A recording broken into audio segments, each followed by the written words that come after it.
ये मुर्गी इस काली बतख को तो बतख रोते हुए जाके अपने माँ को ये सब दिखाती है। आज मैं मर गया। फिर बतख की माँ गुस्से में जाती है साले को छोड़ूंगा नहीं। और मुर्गी के बच्चे को।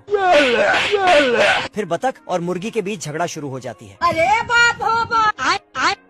अरे बाप रे। तभी मुर्गा आता और दोनों का झगड़ा सुलझाने की कोशिश करता है। ठीक है तू सुधर जाओ। चुप कर, मुंह बंद। लेकिन झगड़ा सुलझने की बजाय और ज्यादा उलझ जाता है। फिर बतख अपने बच्चे को लेके घर जाने लगती है। तभी साला मुर्गा पीछे से आता है और फिर ये झगड़ा और बढ़ जाता है। तो बतख अपने पति को ये सारी बातें बड़ा चढ़ा कर बोलती है।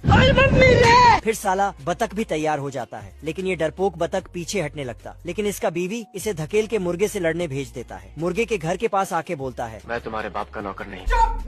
फिर बतख बाहर निकाल। बतख शांति से इस मसले को सुलझाता है। ऐसा मत करो मेरी जान। लेकिन मुर्गा तो साले कुत्ते। ये मुर्गा और बतख झगड़ा करने लगता है। अब तू गया बेटा।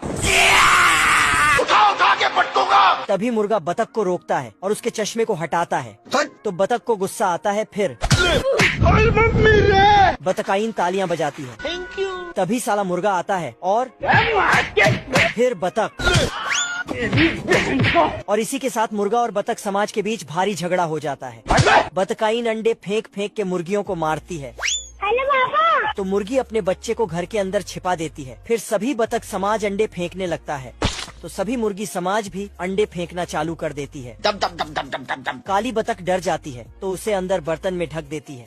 फिर मुर्गी युद्ध के लिए निकलती है, लेकिन बहुत सारा अंडा बर्तन पे लगने से बर्तन ही भाग जाता है। बतख आके देखती है कि बच्चा तो गायब हो गया। अरे बाप रे। फिर बतख चिल्लाते हुए बाहर जाता है और झगड़ा रोक के अपने बच्चे के बारे में बोलती है। फिर मुर्गा और बतख समाज मिल के बच्चे को ढूंढता है। बतख सुबह सुबह सेव तोड़ने आता है और फटाफट तोड़ के टोकरी में रखने लगता है। तभी एक सेव को साफ करके देखता है कि किसी ने आधा आधा सेव खा के छोड़ दिया है। अरे साला। तभी इधर से एक गिलहरी आता है और सेव फेंक कर निकल लेता है। फिर दूसरा गिलहरी आता और थोड़ा सेव खा लेता, फिर फेंक के जाने लगता है। लेकिन बतख उसे पकड़ लेता है और बोलता, ये क्या तमाशा लगा रखा है तूने। तभी साला गिलहरी झूठ मूठ बता देता है कि ऊपर पेड़ में बहुत सारा सोने का सेव है। चलो। तो साला ये उसके बातों में आके जाने लगता है। फिर गिलहरी अपने बिल के पास ले जाता है और उसे वहीं रोक के बोलता, यहीं पर सोने का सेव है। तो बतख उसे बिल के अंदर पहुंचा देता, लेकिन अंदर से सिर्फ आधा खाया हुआ सेव निकलता है। तो बतख साले कुत्ते।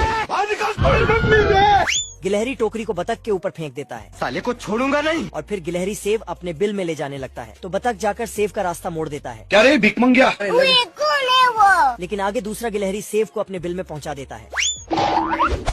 बतख दौड़ के अपने घर आता है। अच्छा। और अपना हेलीकॉप्टर बाहर निकालता है। फिर ऊपर